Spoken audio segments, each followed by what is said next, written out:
اور تیسرا سوال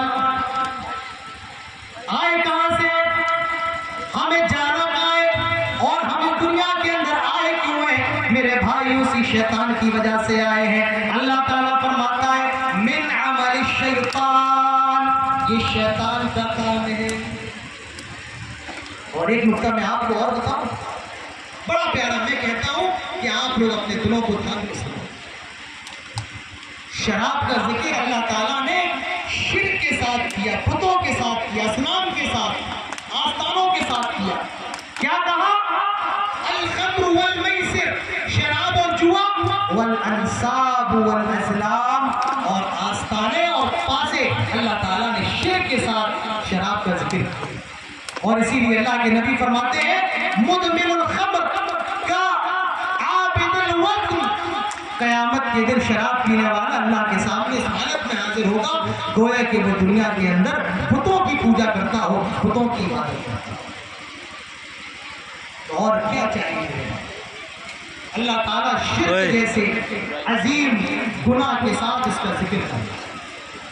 تو اللہ تعالیٰ نے فرمایا ناپاک ہے، شیطان کا عمل ہے، شرک کے ساتھ اللہ تعالیٰ نے اس کا استعمال کیا اور فرمایا فَاجْتَنِبُوهُ، یہ نہیں فرمایا اترکو، چھوڑ دو۔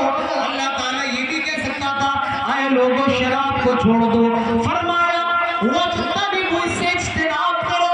کیا فرق ہے چھوڑنا اور اجتناب کرنا، ترک کرنا اور اجتناب کرنا؟ میرے بھائیوں میں آپ کو فرق سمجھانا چاہتا ہوں۔ فرق کیا ہے اجتناب کے اندر اور ترک کے اندر؟ آپ بار کے اندر بیٹھے ہیں، آپ میخانے کے اندر بیٹھے ہیں اور آپ کے دوست تو شراب پی رہے ہیں، لیکن آپ یہ کہیں کہ بھئی میں نہیں پیتا ہوں، اور آپ شراب کے گلاس کو ہاتھ میں لگائیں، تو یہ تو ہوا شراب کو چھوڑنا۔ اور اجتناب کا مطلب ہے اس سے دور چلا جانا، یعنی آپ شراب کے قریب نہ جائیں۔ آپ کے جو دوست شراب پیتے ہیں ان کی دوستی چھوڑ دیں، جن محفلوں میں شراب پی جاتی ہے ان محفلوں میں شرکت نہ کریں، جن ہوٹلوں میں شراب پلائی جاتی ہے پی جاتی ہے ان ہوٹلوں میں کھانا نہ کھائیں۔ یہ مطلب ہے فَاجْتَنِبُوهُ، اس سے اجتناب کرو۔ اسی لیے کہا گیا اجتناب کرو، یہ نہیں کہا گیا کہ ترک کر دو۔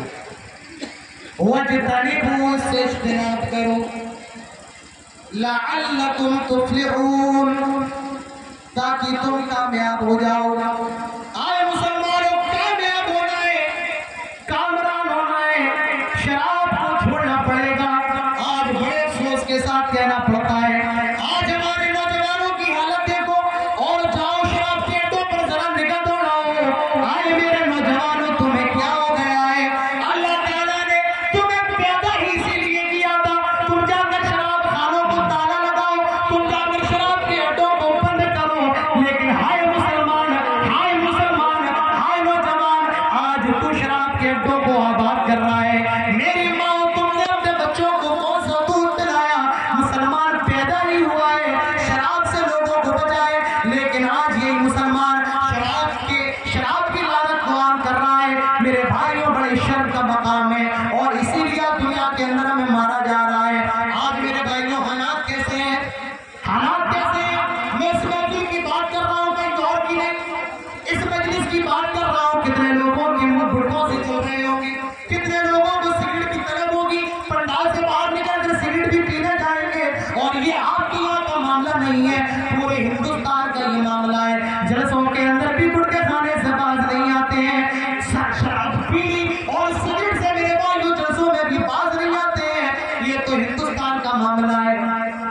عرب ممالک چلے جاؤ، ہاں سعودی چلے جاؤ، دبئی چلے جاؤ، میں مصر کے اندر پڑا ہوں، مصر چلے جاؤ، میرے بھائیوں جتنی زیادہ سگریٹ کا استعمال وہاں ہوتا ہے، اللہ کی قسم ہمارے بھارت کے اندر بھی اتنا زیادہ استعمال نہیں ہوتا ہے۔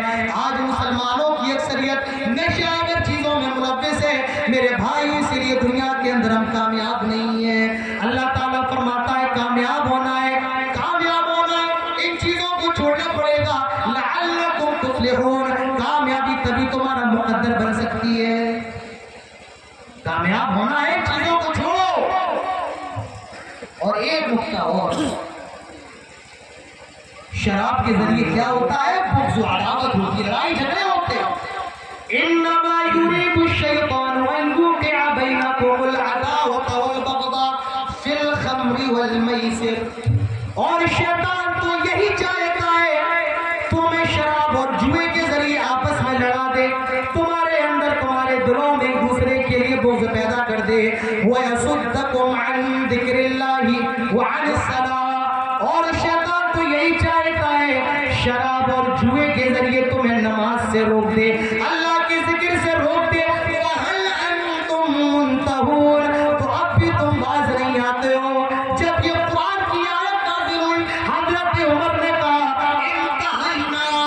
انتہینا، آئے ہمارے رب اب ہم رک گئے ہیں، آئے ہمارے رب اب ہم باز آ گئے ہیں، آئے ہمارے رب اب ہم رک گئے ہیں۔ میرے بھائیو، صحابہ نے شراب کو چھوڑ دیا تو یہ شراب کی حرمت ہے۔ شراب کے بارے میں اللہ تعالیٰ نے مکمل فیصلہ نازل فرمایا کہ شراب حرام کر دی گئی ہے، شیطان کا عمل۔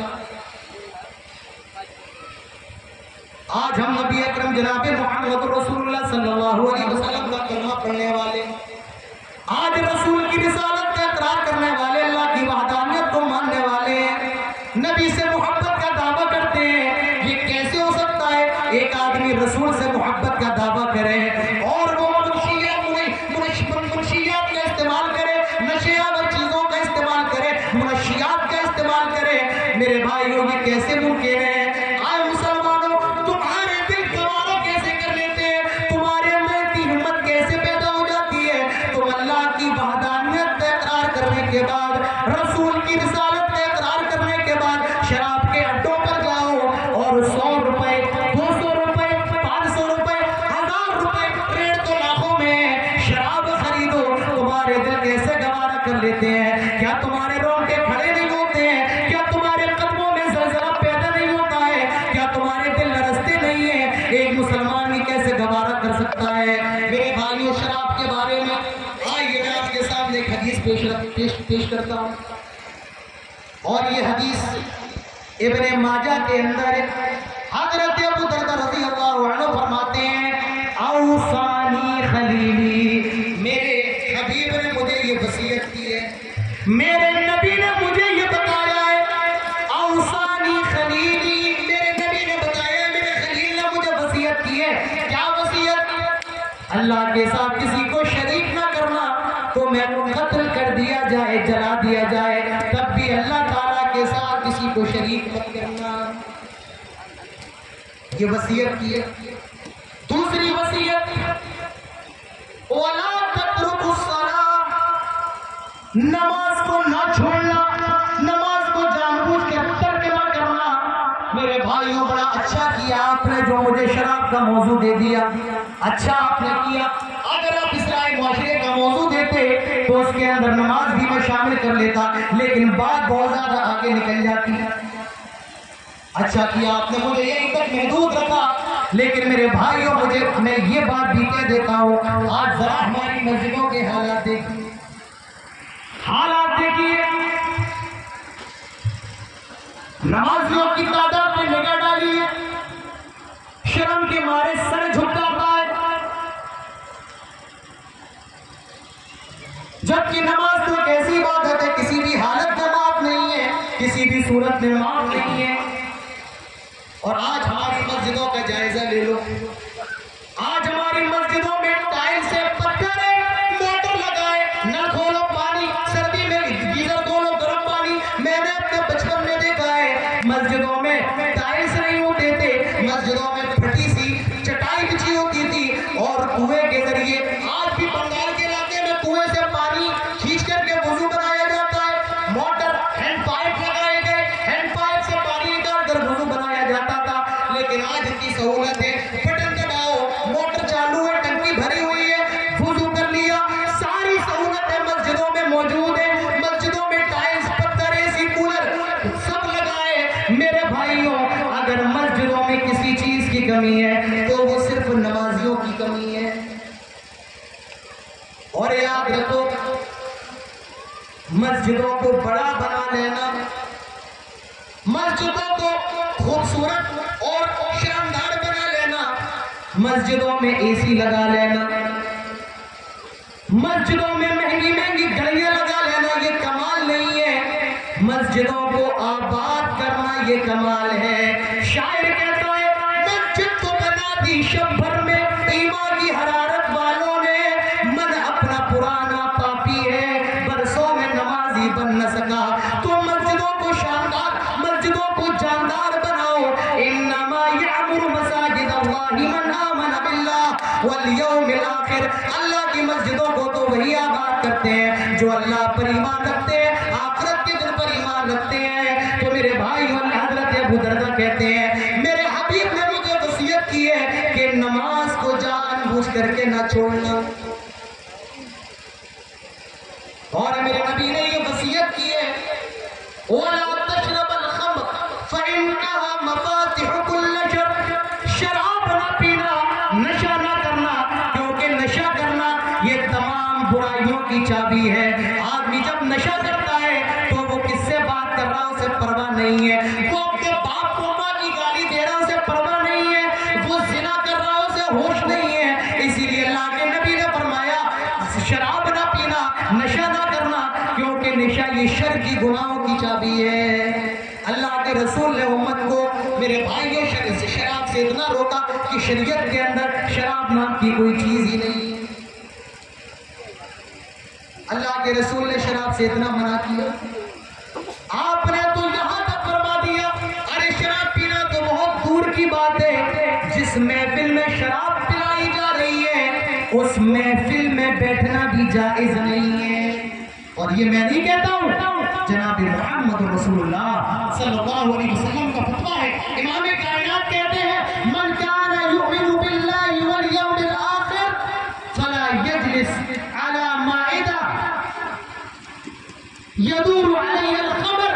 اللہ کے نبی فرماتے ہیں جو اللہ پر اور قیامت کے دن پر ایمان رکھتا ہے وہ ایسی مجلس میں نہ بیٹھے جس میں شراب سرو کی جا رہی ہو، جس محفل میں شراب کا دور چل رہا ہو، جس محفل میں شراب پلائی جا رہی ہو۔ لہذا ایسے ہوٹلوں میں کھانا کھانا، جن ہوٹلوں کے اندر کھانے کے ساتھ شراب کا بھی انتظام ہے، ایسے ہوٹلوں کے اندر بھی کھانا کھانا میرے بھائیوں درست نہیں۔